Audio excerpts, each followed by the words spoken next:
Welcome back, everyone. It's Charlie. Last week, Netflix and Warner Brothers announced that they were entering into an exclusive arrangement for Netflix to buy Warner Brothers. Right after that, Netflix released extensive statements about what it was intending on doing with Warner Brothers movies, TV shows going forward, the HBO Max app, whether or not you believed Netflix when they said they weren't making any huge changes.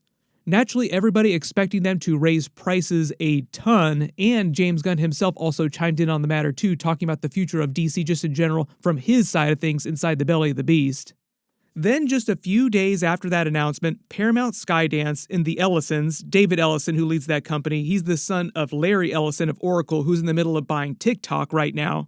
They revealed they wanted Warner Brothers so badly that they were executing a hostile takeover of Warner Brothers by going for its shareholders with a much higher bid for their stock, about $108 billion compared to Netflix's $83 billion. Also, Paramount wanted a bigger part of the company. They wanted the whole thing instead of Netflix, who just wanted the streaming side of the business, in the studios like HBO, who actually made the TV shows and the movies. With the idea that if Paramount could get enough of their stock, they could own Warner Brothers before Netflix had the chance to buy it, basically buy Warner Brothers out from under Netflix's feet. So Paramount and Netflix are now fighting a war for the future of Warner Brothers, with Warner Brothers just kind of sitting there watching them duke it out in Hollywood. We're talking about the future of DC movies and TV shows, the Game of Thrones prequels, the Harry Potter TV series, the Lord of the Rings movies, any other big franchises that they now own. On top of that, Paramount said it plans to do very different things with the future of Warner Brothers movies and TV shows than Netflix's plan if it does get the company. So we'll explain what's different about Paramount's plan in how all the DC movies and TV shows would look different, the future of Game of Thrones, prequel TV's Harry Potter, how that would all be different under Paramount than under Netflix. So if you're brand new to the channel, be sure to subscribe to get all the videos. This is just the beginning of the saga. This war is probably going to go on for the next couple of years, with companies duking it out over Warner Brothers. Tech companies slowly buying out all the entertainment corporations. You've seen jokes about this in Hollywood for a long time, like it is just the beginning. Since Fox is now owned by Disney, which will someday be owned by Netflix, which will someday be owned by Pornhub. I already made a whole video about the Netflix announcement when they did it a couple days ago. When Paramount launched their retaliation right after that, it didn't really change Netflix's plans for what they wanted to do with Warner Brothers eventually. Ted Sarandos, the CEO of Netflix, only issued a slight extra statement about the movie side of the business.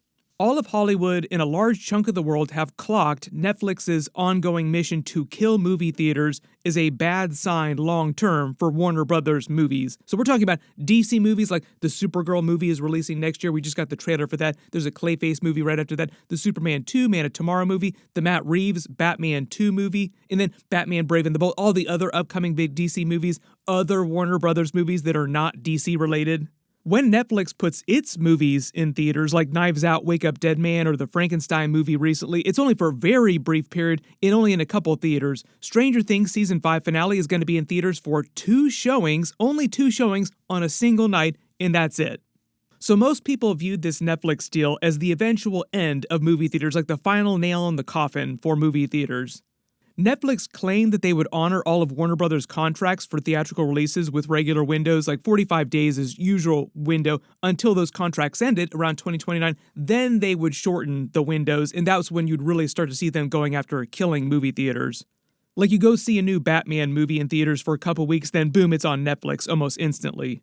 Netflix does not care about earning money in theaters. They only care about getting more subscribers on the Netflix app, so it does not benefit them to support theatrical movies, no matter how much money they might earn. Even if a movie earns $1 billion, like the Minecraft movie is a Warner Brothers movie, that would not have earned $1 billion if it had been made under Netflix.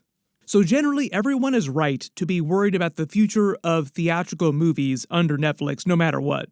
There are a lot of different things that would get worse under Netflix. One of Paramount's key arguments against the Netflix deal is that in addition to bringing way more money to the table, like literally just bringing a whole bunch more cash to pay for the company, they wanted the entire Warner Brothers company, both the streaming side, the studios like DC, HBO, also the linear TV channels like the actual HBO channel. Netflix was only offering $83 billion, and they only wanted the streaming side of the business in the actual studios making the stuff. They did not want the linear TV channels. Netflix doesn't want to own cable TV channels. They've spent their life trying to kill cable TV.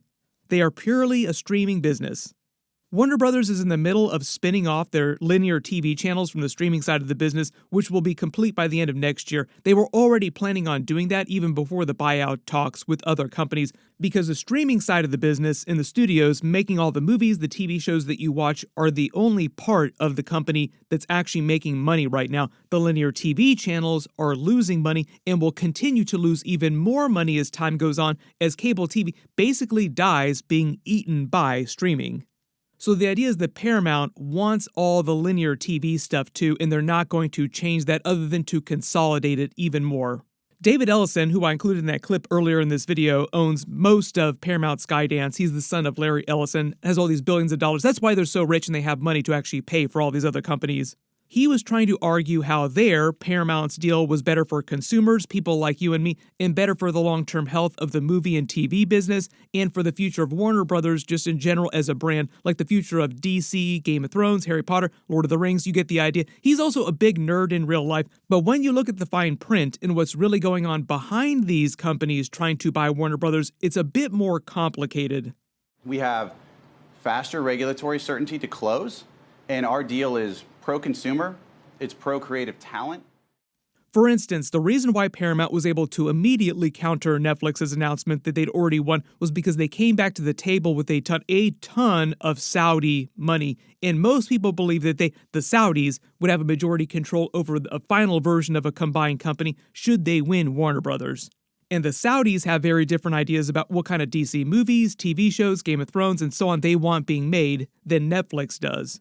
Also, President Trump's son-in-law controls one of the companies who's part of the Paramount deal, and his company is also in the middle of buying TikTok with Oracle, Larry Ellison, David Ellison's father. So it gets way more complicated if you're actually looking at the web of companies that's going to wind up owning everything if they win. It kind of does seem like we're headed towards that dystopian future where one single megacorporation owns every single thing on Earth. I literally just did Alien Earth episodes that explores a near-term future where mega corporations basically take over the entire planet, dividing it up, including ruling over governments. So there's a belief that the government could be involved to block any buyout that they don't like, either over antitrust concerns or even more petty reasons. The government doesn't need a reason to give you problems.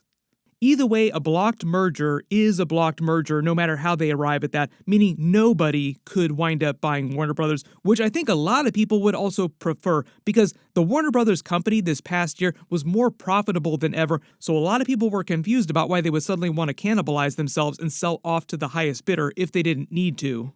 Here's where we get to the different plans and what would happen to DC, the Game of Thrones prequels, and so on in all these different scenarios.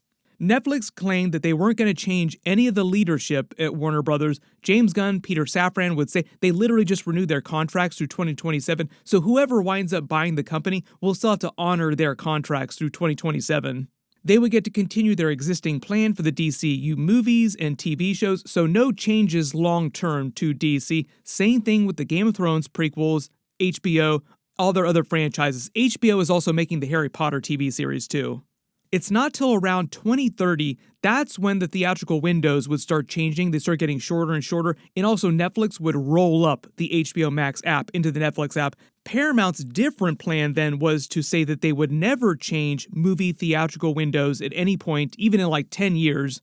James Gunn, Peter Safran would still stay on and run DC movies and TV shows, but it sounds like the Saudis in particular would start putting more pressure on them to release bigger A-list projects and fewer risks. That little miniature human being from House of the Dragon. This is where it becomes a bigger problem for James Gunn because that's his big thing that he's done in DCU so far. Even if you didn't watch any of his Marvel movies, and you probably watched at least a couple of his Marvel movies, most of them would be viewed as riskier topics. For instance, his claim to fame, the Guardians of the Galaxy movie, which was like his first big hit at Marvel, was a massive risk under the Saudis that never would have gotten made. Even if you just look at the current DCU movies and TV shows he's already released, good example, the Saudis probably would have never let him make Creature Commandos or a Supergirl movie or a Clayface movie without Batman in it because he's not supposed to be in the Clayface movie. They would probably push James Gunn to consolidate to a single live-action Batman in the movies, meaning they'd either make them bring Robert Pattinson into the DCU and just say that he's the main Justice League Batman, canonize the Reeves-verse to the DCU, or make them fire Robert Pattinson and Matt Reeves and they don't get to make the Batman 3, and James Gunn has to proceed with his new Batman and Brave and the Bold and other DCU movies and TV shows. They also probably would have pushed him to introduce a new version of Wonder Woman, the new Flash, Aquaman faster, bigger A-list characters faster, and they push him to only make movies for those characters, like the biggest of the big characters, and if he wanted to use characters like Supergirl, the other lesser-known characters, riskier characters, he'd have to include them as side characters in those bigger movies. For the most part, it seems like Warner Brothers heavily favors Netflix because Netflix has said that it doesn't plan to touch or mess with upper leadership at Warner Brothers. So David Zaslav, for example, still has a job under Netflix, whereas Paramount sounds like they would want him to quit the company or they would fire him after a buyout.